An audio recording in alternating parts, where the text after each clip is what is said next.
the final goal at the Dell. Would you be willing to share that story and any details perhaps you haven't covered before? Yeah, no, absolutely. So we moved stadiums in 2001, and the 2001 season was our last one at the Dell, and it wasn't a particularly happy season for me. I'd had a lot of injuries through that season.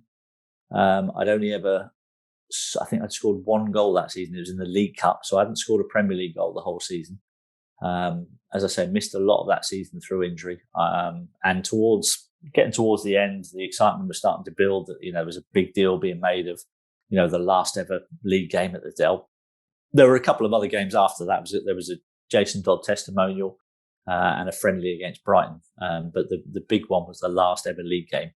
And so approaching the game, it was kind of Stuart Gray was our manager at the time, and I hadn't really justified a place in the squad, if I'm honest, with my performances because of the injuries that I'd had. But Stuart actually came up to me on the Tuesday before the game and said, "Look, for what you've done for this football club," he said, "I'm going to have you on the substitutes bench on the weekend. And no matter what happens, when that final whistle goes, you will be on the pitch at the end because you deserve to be because of what you've done for the club for the previous 15 years. And I thought that was a really nice touch from him. He did the same with Franny Benali, who'd been at the club same time as me. And I thought that was lovely because it just showed that there was still a little bit of, room for sentiment in football. Because probably neither myself nor Franny had really justified a place in the squad. But it was from that moment on the Tuesday, before the weekend, I then went to bed every night and I was obsessed with scoring the last goal at the Dell. That was all I wanted to do. I just felt like it was my destiny for what I'd done for the football club over the last 15 years. I just felt like I really wanted to be the last person to score a league goal at the Dell. And so when the game came, I was put on as a sub with about 12 minutes to go. 17 minutes left. Proof that there is still room in football for sentiment. On comes Matt Le Tissier for this final game at the Dell. I knew it was a really odd feeling, but I knew it didn't matter how difficult the chance was.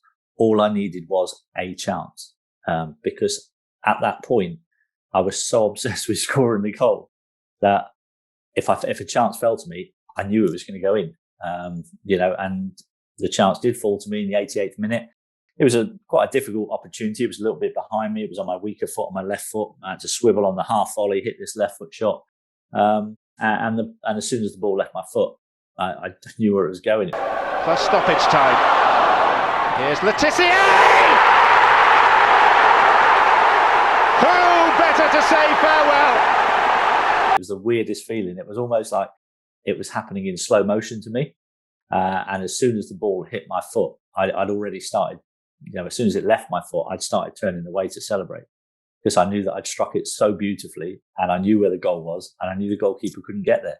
And it was just the most amazing feeling to have done that. And the noise that the stadium made that day. I'd scored a lot of goals in that stadium, but I had never experienced the level of noise and the sheer emotion that poured out from the stadium when that goal went in. Then one of the finest players ever to wear the red and white. He's lifted the roof on the old place. It was just the most incredible adrenaline rush I've ever had in my life. And so that was just an amazing moment. And we did actually have another attack just after that. And another chance to score another goal. And Chris Marsden hit this shot from the edge of the box. And the goalkeeper, Alex Manninger, at the time, he'd gone up to his right-hand side, he tipped it over the crossbar. It was a really good save. Out to Marsden! Tipped over by Manninger. He's trying to rob Le Tissier of the honour of scoring the last goal here. And I kind of breathed a sigh of relief, really. It hadn't gone in.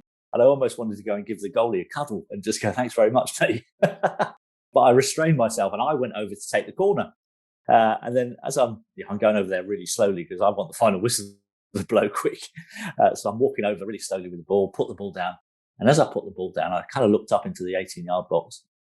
And I suddenly had this realization that actually I don't really want to put the ball in the box because if I do, someone might head it in, and then I won't be the last person that scored a goal at the Dell. So I hesitated for a little bit, and Wayne Bridge, who was playing left back for us that day, he was up on the halfway line. I just glanced at him, and he's looking at me, and I've just gone, go it. So he comes jogging down from the left back spot, and I just roll the ball to him at the edge of the 18-yard box. And as I roll the ball to him, the referee blows the final whistle. Le Tissier's corner. And there will be no more. A dramatic finale. St Matthew will lead Southampton to St Mary's. I thought, brilliant, that's it. So it was a little bit selfish of me to not stick the ball in the net and try and win 4-2. But I so wanted to be the last goal scorer at the Dell that I didn't want to take the chance of putting it in the box. It's an amazing story. And after I heard that in a previous conversation of yours, I went and watched the video because it is on YouTube. So I'll put that link in the description. But I literally felt... It's also the picture in my office. That's on my office wall. That's how much it meant to me. I've got my little lad up in the stand watching me today, Mitchell. He's up there, so that was pretty special to score in front of him as well. So today's fantastic.